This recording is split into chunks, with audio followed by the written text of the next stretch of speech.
یہاں یہ بحث چھڑ گئی کہ جب آئین کہتا ہے کہ 90 دن یا 90 دن کے قریب الیکشن ہو جانے چاہیے تو اس کے اوپر کیوں انگوش نمائی ہو رہی ہے؟ نہیں ہونی چاہیے۔ اور یہ جو لوگ کرنا چاہ رہے ہیں یا کر رہے ہیں اور کچھ حد تک شاید کامیاب بھی ہو رہے ہیں، ان کا مقصد یہ ہے کہ یہاں پہ جمہوریت قائم نہ رہے، آئین کی بالادستی نہ ہو، اور اس کے بغیر جیسے آپ نے سب نے ابھی فرمایا تو پھر پاکستان کے قائم رہنے کا بھی جواز ختم ہو جاتا ہے اور ہمارے لیے بہت دشواریاں ہوتی ہیں۔ تو میں تو ان سب لوگوں سے یہی درخواست کروں گی کہ وہ اپنی خو نہ چھوڑیں گے، ہم اپنی وضع کیوں بدلیں، سبک سر بن کے کیا پوچھیں کہ ہم سے سرگراں کیوں ہو۔ اور آج اگر ان کی خودی کو ذرا ہوش آئے، تیری خودی میں اگر انقلاب ہو پیدا، عجب نہیں یہ 400 بدل جائے، تیری دعا ہے تیری آرزو ہو پوری، میری دعا ہے تیری آرزو بدل جائے۔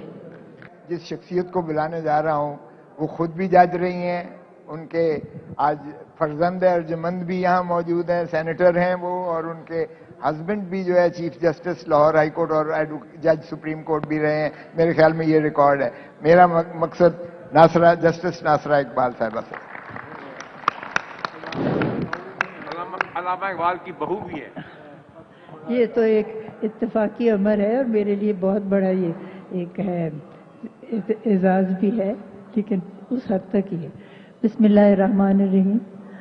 میں مبارکباد پیش کرتی ہوں تمام اپنے سینئر وکلاء کو یہاں، اور بہت مجھ سے زیادہ دانشور ہیں اس لیے مجھے تو بات کرنے کا موقع نہیں ہے، لیکن یہ آج کی راؤنڈ ٹیبل جو ہے نا، یہ اس بات کی نشاندہی کر رہی ہے کہ ہمارے یہاں ایسا وقت آیا ہے جس کے لیے ہمیں کوئی نہ کوئی حل فوری طور پہ ڈھونڈنا ضروری ہے۔ اور تمام جتنے بھی ابھی مجھ سے پہلے مقرر گزرے ہیں ان سب نے اس بات کی تائید کی ہے کہ آئین کی بالادستی کے علاوہ کچھ ہو نہیں سکتا۔ اور رابعہ نے ٹھیک کہا ہے کہ یہ کہہ دینا کہ پارلیمنٹ سپریم ہے، یہ کہیں بھی نہیں ہوتا جہاں ریٹن اور ریجڈ کانسٹیٹیوشن ہے اور 3 ہمارے شعبے ہیں۔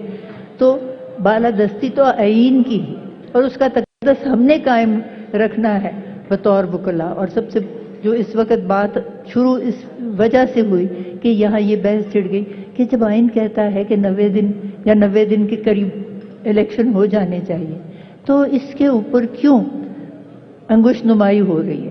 نہیں ہونی چاہیے۔ اور یہ جو لوگ کرنا چاہ رہے ہیں یا کر رہے ہیں اور کچھ حد تک شاید کامیاب بھی ہو رہے ہیں، ان کا مقصد یہ ہے کہ یہاں پہ جمہوریت قائم نہ رہے، آئین کی بالادستی نہ ہو، اور اس کے بغیر جیسے آپ نے سب نے ابھی فرمایا تو پھر پاکستان کے قائم رہنے کا بھی جواز ختم ہو جاتا ہے اور ہمارے لیے بہت دشواریاں ہوتی ہیں۔ تو میں تو ان سب لوگوں سے یہی درخواست کروں گی کہ وہ اپنی خو نہ چھوڑیں گے، ہم اپنی وضع کیوں بدلیں، سبک سر بن کے کیا پوچھیں کہ ہم سے سرگراں کیوں ہو۔